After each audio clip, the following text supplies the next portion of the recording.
Prólogo. Ian nunca estaba contento si no había un prólogo.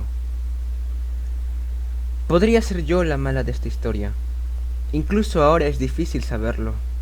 Entre tantos y tantos libros como había en la biblioteca sobre el antiguo Egipto, la ilustración que más le gustaba a los niños era la del dios de la muerte, comparando el peso del corazón de un muerto con el de una pluma. Así que al menos tengo ese consuelo. Algún día sabré lo culpable que soy. Ya no veo a mis antiguos conocidos. He encontrado otra biblioteca, con paredes de roble y barandas de hierro. Una biblioteca universitaria, donde quien pide en préstamo algún libro sabe lo que busca. Yo se los paso por el lector y ellos, envueltos en su bruma cafeinada, apenas me prestan atención. Nada que ver con mi vieja biblioteca de moqueta manchada y paredes de ladrillo, aunque los libros son los mismos lomos, mismos códigos en etiquetas amarillentas. Ya sé lo que contienen todos. Me susurran sus consideraciones desde las alturas. Los fugitivos, los secuestradores, me miran desde lo alto de sus anaqueles como uno de los suyos. Me dicen que salga pitando hacia la frontera. Estiman que voy tan de cabeza al infierno como ellos. Dicen que soy la mayor mentirosa que han visto en la vida, y aquel de allá, el depravado lepidopterólogo, el magreante pirado que remueve su vodka con piña en las alturas de la estrecha estantería NAB, me ha dejado que tergiverse. Siempre se puede contar con una bibliotecaria para un estilo de prosa poco original. Señoras y señores del jurado, la prueba número 1 es lo que envidié y creí poder arreglar. Vean qué cárcel de libros. Antes de que empezara todo, le dije a Rocky que algún día clasificaría mis libros por protagonistas, en orden alfabético. Ahora comprendo dónde quedaría yo. Howe, bien arrimada a Huck y a Humbert, aunque en el fondo lo tendría que poner en Drake, el nombre de Ian, el niño al que robé, porque al margen de quien sea la mala de la historia, yo no soy la buena. Por no serlo, no soy ni el motivo de este rezo. Capítulo 1. La hora del cuento. Se reunían cada viernes a las 4:30, con las piernas cruzadas sobre la alfombra peluda de color marrón, arrancando trocitos de su costra de barro, purpurina y pegamento, con la espalda en los cajones de libros ilustrados. De mis 5 habituales, 2 habrían venido 7 días por semana si hubieran podido. Ian Drake apareció con varicela y con la pierna rota. Vino hasta cuando sabía que habían pospuesto la hora de lectura una semana, y se quedó leyendo a solas en voz alta. Luego estaban los 2 o 3 extras de cada semana, hijos de padres que necesitaban canguro ocasional, inquietos durante la lectura del 8º y 9º capítulo de un libro que eran incapaces de seguir. Se arrancaban los hilos de los calcetines y los usaban como seda dental. Aquel otoño de hace 5 años, íbamos por la mitad de Matilda. Era la 4ª semana, y antes de la hora de lectura, llegó Ian al galope. Le he dicho a mi mamá que estamos leyendo otra vez La casa de la pradera. No creo que sea muy fan de Matilda.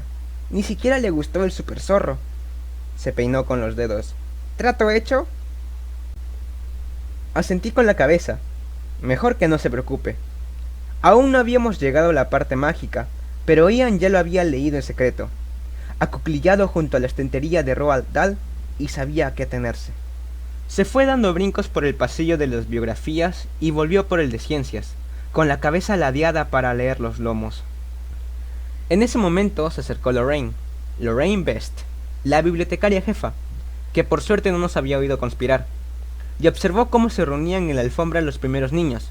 Lorraine bajaba algunos viernes solo para sonreír y saludar con la cabeza a las madres que dejaban a sus hijos, como si tomara parte en la hora de la lectura, como si solo con leer 3 minutos de huevos verdes con jamón no hiciera llorar a la mitad de los niños y levantar el dedo a los demás, deseosos de saber si era una bruja buena o mala.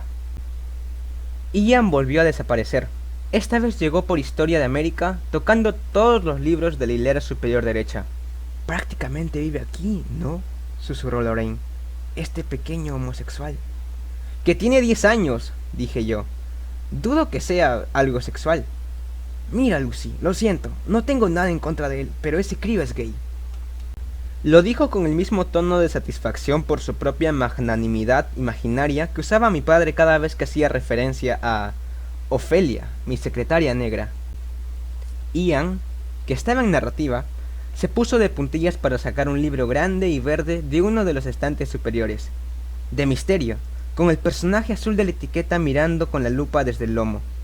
Se sentó en el suelo y empezó la primera página, como si en efecto contuviera los misterios del mundo, y en el universo todo se pudiera resolver en la página 132. La luz fluorescente se reflejaba en sus gafas, 2 discos amarillos por las páginas. No se movió hasta que empezaron a llegar los otros niños, y Lorraine, agachada a su lado, le dijo: «Te están esperando los demás». Y aunque no fuera verdad, Tony ni siquiera se había quitado la chaqueta, arrastró el trasero hasta reunirse con nosotros, sin levantar la mirada del libro. Aquel día eran 5 los oyentes, todos habituales. «Bueno», dije con la esperanza de que Lorraine se marchara. «¿Dónde lo habíamos dejado?» «La señorita Trunchbull se ponía a gritar porque no habían hecho los mates», dijo Melissa, «y le gritaba a la señorita Honey. Estaban aprendiendo los 3. Ian suspiró en voz alta y levantó la mano. «¿Sí? Eso fue hace 2 semanas. El último día, la protagonista se acababa de enterar de que la señorita Trunchbull había sido lanzadora de martillo. También nos enteramos de que tiene muchos aparatos de tortura en su despacho». «Gracias, Ian». Me enseñó los dientes al sonreír. Lorraine puso los ojos en blanco. No supe si por mí o por Ian, y dio tumbos hacia la escalera. Yo casi siempre tenía que cortar a Ian, pero a él le daba igual. La única manera de que se fuese habría sido incendiar la biblioteca. Detrás de la mesa le tenía guardado cuentos de un hada de cuarto, para que lo viera cuando viniera sin canguro. Hacía una semana que bajaba corriendo casi cada tarde y asomaba la cabeza por el borde de mi mesa, sin aliento. En esa época, antes del largo invierno, a lo que más me recordaba Ian era un globo de helio. No solo por su voz, sino por su manera de hablar mirando hacia arriba y de dar pequeños saltos sobre la punta de los pies, como si le costase no salir volando. Cuando no encontraba ningún libro que le gustase, siempre venía y se apoyaba en la mesa. ¿Qué debería leer? «Aprende a no quejarte», decía yo, o «Introducción al catálogo informatizado». Pero él ya sabía que era en broma, sabía que era la pregunta que más me gustaba del mundo. Entonces le elegía algo. Una vez fueron los mitos griegos de los Deuleg, otra una rueda en el tejado. Mis elecciones solían ser de su agrado. El Deuleg, concretamente, desencadenó más de 2 meses de mitología a mansalva. Gracias a que Lorraine me avisó desde el principio de cómo era la madre de Ian, siempre me cercioraba de que leyera libros de títulos inocuos y portadas agradables. Nada con aspecto de dar miedo, como El juego de Egipto. A los 8 años, Ian vino con una canguro y se llevó en préstamo Zapatos de teatro. Lo devolvió el día siguiente, diciéndome que solo le dejaban leer libros de niños. Por suerte, su madre no parecía poseer grandes conocimientos de literatura infantil, así que Mi rincón en la montaña se saltó el control, al igual que El enigma de la estatua. 2 libros, me di cuenta más tarde, sobre fugas. Juro que entonces no se me pasó por la cabeza. Acabamos 2 capítulos. Después hice tiempo hasta las 5:30, hora en la que bajarían saltando por las escaleras la mitad de las madres con sus faldas de tenis, y la otra mitad saldría del foso de los libros ilustrados junto con sus bebés. ¿Quién es el bueno de este libro?, pregunté. Era fácil. Siempre era el personaje principal. En los libros infantiles casi nunca hay antihéroes ni narradores poco fidedignos.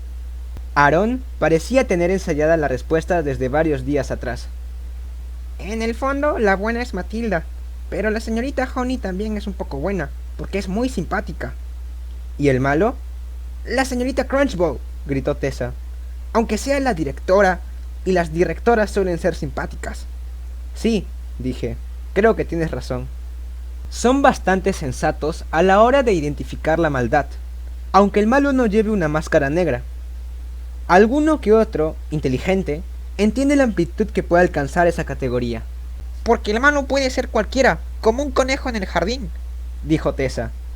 «¿Podrían ser hasta los padres de alguien?», pregunté. Quería que pensaran en los de Matilda, esos horribles adictos a la tele, los otros antagonistas del libro. «Sí», contestó Tony, «como si tu madre tuviera una pistola». Lo sabían, como niños modernos y avispados que eran. Una madre podría ser una bruja y un niño un delincuente, y una bibliotecaria podría ser una ladrona. Al lugar del delito, Lo llamaremos Hannibal Missouri. Ya hay uno, claro. Un Hannibal real que va a su rollo y vive del turismo de Mark Twain y de las aguas fluviales. Yo solo pido tomar su nombre en préstamo. Este Hannibal no tenía río, pero sí una carretera que cruzaba el pueblo. Y si al pasar solo veías el McDonald's, el Citgo, la mugre, el maíz y el humo de los coches, te perdías los céspedes con setos divisorios de las casonas del oeste y las del este, más pequeñas, con sus caminos de grava y sus buzones lustrosos. Sin olvidar la biblioteca, justo al lado de la carretera, una mediocre arquitectura setentera de ladrillo, disimulada con banderolas de fiesta de otoño y 3 ardillas de hierro la mitad de altas que una persona. Ardillas nobles, de cabeza erguida, centinelas del punto de entrega y de la entrada para el público. Antes de empujar la pesada doble puerta principal, todos los niños sentían el impulso de tocar las 3 ardillas, o quitarles la nieve de la cola, o incluso de subirse a la más alta hasta quedar encaramados sobre su cabeza. Por alguna razón, todos creían que estaba prohibido. Después, se lanzaban escaleras abajo, tenían las mejillas rojas y pasaban al lado de mi mesa con las parcas henchidas y vistosas. Algunos sonreían, otros saludaban prácticamente a gritos y otros rehuían por completo mi mirada. Si a mis 26 años yo era la encargada de la sección infantil, se debía tan solo a mi disposición a trabajar más horas que las otras 2 bibliotecarias, Sarah Ann e Irene, 2 mujeres mucho mayores que parecían tomarse la biblioteca como una especie de voluntariado, de comedor de beneficencia. «¡Qué suerte tenemos de que nos dediquen su tiempo!», decía Lorraine. Y tenía razón, porque a menudo estaban ocupadas en reformar habitaciones enteras. Ya habían pasado 4 años desde mi licenciatura. Volvía a morderme las uñas y mis amistades adultas habían quedado reducidas a 2. Vivía sola, a 2 pueblos de distancia, en un piso, una simple bibliotecaria soltera. Obsérvese, para que conste en acta, mi carácter genético que indica una leve predisposición a las conductas delictivas, una tendencia hereditaria a la fuga y garantía cromosómica de toda una vida de autoflagelación. Cosas heredadas de mi padre: gusto por el café espeso como la pez, 2 bultos huesudos en la frente, uno encima de cada ojo, justo debajo del nacimiento del pelo.